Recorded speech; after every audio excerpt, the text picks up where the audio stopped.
Bonjour les parents d'ados, vous en avez marre de subir à la maison les colères de votre ado, il n'est plus le même, vous avez vraiment l'impression que...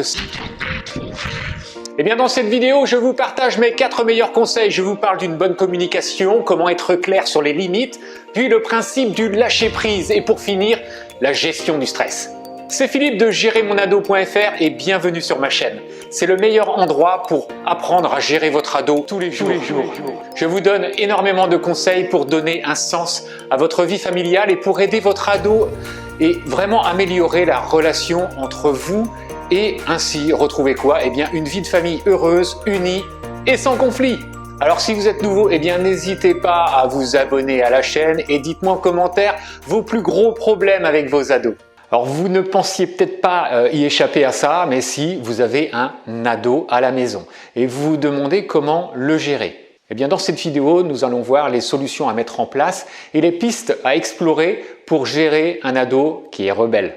La première question qu'il faut se poser, c'est pourquoi un ado est difficile. Les solutions à mettre en place eh bien, ne sont pas évidemment les mêmes selon le type d'ado difficile qu'on a à la maison.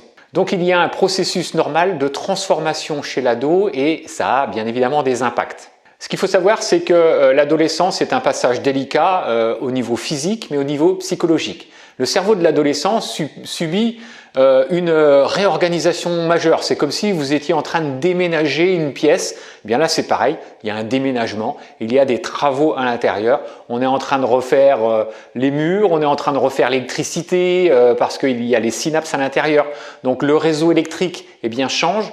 Donc tout ça, c'est un chamboulement pour votre ado et ça va vraiment vous chambouler vous également. Alors dans sa période ado, il est incapable, et retenez bien ça, il est incapable dans cette période qu'il perçoive les émotions des autres et notamment les émotions de sa famille. Donc vous, si vous êtes triste, si vous êtes en colère, si vous êtes... Voilà, si vous avez des émotions, eh bien lui ne les voit pas parce qu'il ne sait pas les lire. Alors par contre, d'un autre côté, sa personnalité, la personnalité qu'il a, eh bien, va se modifier, va s'affirmer. Votre ado vit un conflit souvent inconsciemment entre sa volonté d'être autonome, il veut de la liberté, il veut être autonome, et la dépendance qu'il a toujours envers vous. C'est-à-dire qu'il est dépendant de vous, il vit dans votre maison, il n'a pas encore d'argent. Pour lui, c'est un gros problème, tant du point de vue économique qu'affectif. Donc l'adolescence, eh bien, c'est une phase durant laquelle l'enfant doit se définir comme une personne en dehors de sa famille. C'est-à-dire qu'il doit se séparer de sa famille, il doit se séparer de sa carapace d'enfant, il doit se séparer le mieux de sa famille pour mieux se construire. Donc il construit l'adulte qu'il va devenir en prenant de la distance avec vous. Ça, il faut le comprendre. Alors il va le traduire comment ça? Il va le traduire par de la provocation, par des phrases qui seront complètement en opposition par rapport à ce que vous êtes, par rapport à ce que vous faites. Et c'est tout à fait normal. Donc dans un monde qui évolue constamment, donc il faut savoir qu'en ce moment on vit une crise qui est majeure, c'est compliqué et ça a un impact particulier qui est vraiment très fort sur les jeunes et ça leur crée énormément de stress. Et le stress, c'est un facteur aggravant qu'il faut vraiment, vous parents, prendre en compte. Donc l'école elle-même est une source de stress vraiment importante. Il s'agit d'ailleurs d'une réalité particulièrement forte en France. Pourquoi? Parce que à l'école, eh bien, il faut toujours être bon, il faut toujours être le meilleur. Il faut avoir des résultats et c'est les résultats qui comptent. Donc c'est vrai que ça met beaucoup de pression.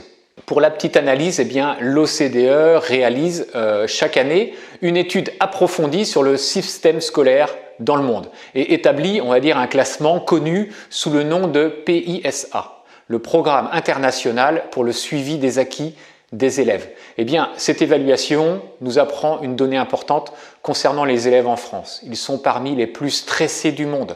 Les élèves français sont les plus stressés du monde. Plus d'un élève sur deux se dit stressé ou très stressé. Donc, franchement, s'il y a en plus du stress à la maison, eh bien là, ça va être vraiment très compliqué.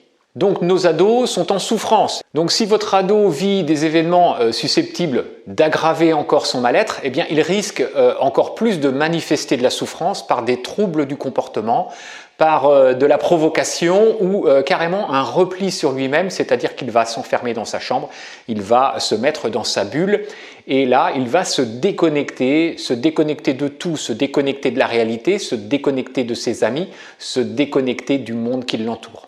Donc identifier s'il se passe quelque chose de difficile dans sa vie, eh bien que ce soit dans votre famille, que ce soit à l'école, que ce soit avec ses amis, eh bien si vous arrivez à identifier ça, ça vous aidera à trouver des solutions adaptées.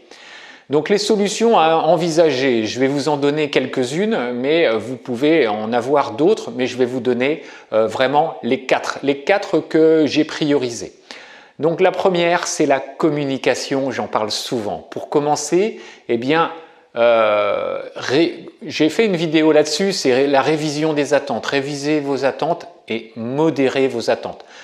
Votre ado entre dans cette phase d'opposition parce que grandir pour lui, eh bien, c'est se détacher de sa famille. Vous avez, vous, été la personne la plus importante dans sa vie. Vous étiez ses repères qui étaient sécurisants. Et aujourd'hui, eh bien, lui, il a envie de s'ouvrir au monde et il a envie de construire d'autres repères. Il a envie de se créer des rêves ou s'il avait des rêves, eh bien, c'est de les mettre en pratique. Alors l'enjeu prioritaire, c'est de préserver votre relation. C'est d'accepter que son jardin secret, eh bien, s'étende à l'extérieur. Mais l'enjeu est qu'il sache qu'il peut se tourner vers vous quand il en aura besoin. Ça, c'est très très important. Alors évitez surtout quoi? Les jugements, les conseils qui n'ont pas lieu d'être et acceptez qu'il fasse ses propres erreurs. C'est en faisant des erreurs qu'on va avancer et qu'on apprend. Donc il est difficile pour votre ado eh bien, de parler parce qu'il ne comprend pas bien lui-même ce qui lui arrive. Il est en train de changer. Le corps qui change, les émotions qui sont complètement tiraillées par les hormones. Il y a les hormones qui le bombardent en permanence, son corps est bombardé d'hormones et là il y a des émotions. C'est pour ça que bien souvent on voit un ado passer du rire aux larmes. Donc la base absolue dans la communication, c'est quoi? Bien, c'est de l'écouter. Écoutez votre ado et vous allez voir que vous allez apprendre beaucoup de choses. Donc c'est pas en le questionnant sans relâche que vous allez apprendre ou que vous allez avoir des réponses. Non, là il va se refermer dans sa coquille. Demandez-lui comment ça va et puis vous vous taisez, juste une phrase, juste une question, comment ça va? C'est tout. S'il vous répond, tant mieux. S'il ne vous répond pas, tant mieux. De toute façon, n'essayez pas d'insister, ça ne va pas marcher. Regardez-le, observez-le, une écoute active, c'est-à-dire que vous allez le voir un petit peu, peut-être qu'il va croiser les bras, peut-être qu'il va avoir un sentiment, vous allez trouver chez lui un sentiment d'inquiétude, donc ça veut dire qu'il y a quelque chose qui ne s'est pas bien passé. Mais ne lui demandez pas, essayez de faire en sorte qu'il puisse parler. Et s'il parle, eh bien ne l'interrompez pas pour dire ce que vous en pensez, vous. À part si lui demande un conseil. Mais il va vous parler et puis surtout, ne donnez pas de conseils parce qu'il va le prendre comme un jugement. S'il y a des silences dans votre conversation, eh bien acceptez-les. Parce que votre ado, c'est pareil, il cherche ses mots. Comme je vous dis, dans sa tête, c'est compliqué, donc il va y avoir beaucoup de choses et peut-être qu'il ne sait pas quoi dire, peut-être qu'il ne sait pas comment parler, comment formuler. Peut-être qu'il cherche également à ne pas vous faire peur ou à dire des choses qu'il ne voudrait pas dire. Donc s'il y a des silences, eh bien, c'est pas grave. Il y a des silences, eh bien, on laisse filer. Ne cherchez pas non plus à combler ces silences-là, ça ne sert à rien. En tant que parent, ne pensez pas non plus à ce que vous allez dire. Concentrez-vous surtout sur votre ado pour qu'il comprenne vraiment que ce qu'il peut dire, c'est important pour nous et qu'on est vraiment à l'écoute. Alors évitez surtout les pourquoi, cela revient à lui demander de se justifier. Donc c'est comme si vous rentriez un petit peu dans ses jardins secrets. Donc ne lui demandez pas pourquoi. S'il a envie de vous en dire plus, il vous le dira. Alors quand vous discutez avec lui, le moment et le lieu sont également très importants et c'est à choisir vraiment, à bien choisir le lieu le moment. Alors dans la voiture ou au coucher ou pendant une activité. Donc ça, ce sont de bons moments pour discuter avec lui.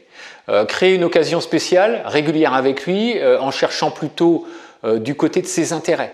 S'il a des passions, s'il a... Voilà, eh bien, cherchez des moments comme cela. Ça marche très très bien. Alors peut-être qu'il ne parlera pas beaucoup, mais ce n'est pas grave. Vous savez, des fois, il suffit de s'asseoir à côté de son ado et le fait juste d'être assis à côté de lui, eh bien, on crée une connexion. Et ça, c'est vraiment très bien pour votre ado parce qu'il sent votre présence à côté de lui et il sait que le jour où il aura besoin de vous, eh bien, vous êtes là. Parce que vous avez pris un moment de vous asseoir à côté de lui, vous ne lui avez pas posé de questions, et peut-être que lui va commencer à parler, et peut-être que lui va commencer à vous poser des questions. Donc essayez d'y répondre.